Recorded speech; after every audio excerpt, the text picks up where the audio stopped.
Бледа година која беше за нијанса подобра од претходната. Година во која ништо посебно не се промени, а можеше многу да се направи. Ова е коментарот на дел од економистите за тоа каква економија имавме во 2025-та.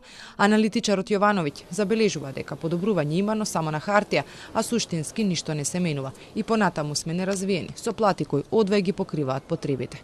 Остануваме неразвиена држава, остануваме држава која што повише од 20% од населението се сиромашни, во кои што платите не успеваат да покријат ни половина од потрошувачката кошница, така што генерално беше некоја бледа година и секако е година на изгубени шанси, година во која што можеше да се направи, се разбере многу повеќе, но за жал не се направи, но мислам дека и не можеше да се очекува од оваа власт да се направи нешто повеќе, затоа што нивните економски политики се практично автопилот, односно продолжување на онаа инерција што веќе постои. Оние пак кои со години следат економски теми велат дека измина една изгубена година. Според мене оваа година беше изгубена од аспект што и покрај големото владеачко мнозинство што го има власта и во собранието, сега гледаме и на ниво на локална власт, не се искористи тој моментум за посериозни реформи во економијата.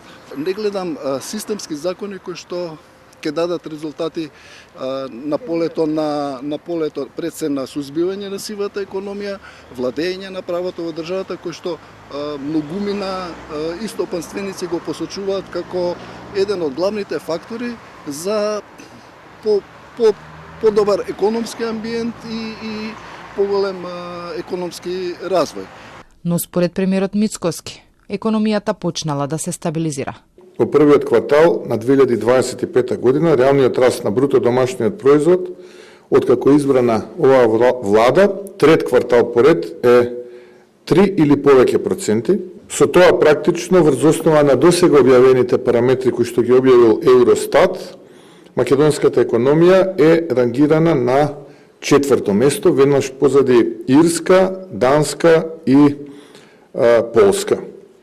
Според познавачите, инфлацијата е таа која била главен проблем во 2025-та и најверојатно со тоа ќе се бориме и оваа година, но и заменувањето на инвеститорите и падот на бројките во овој дел.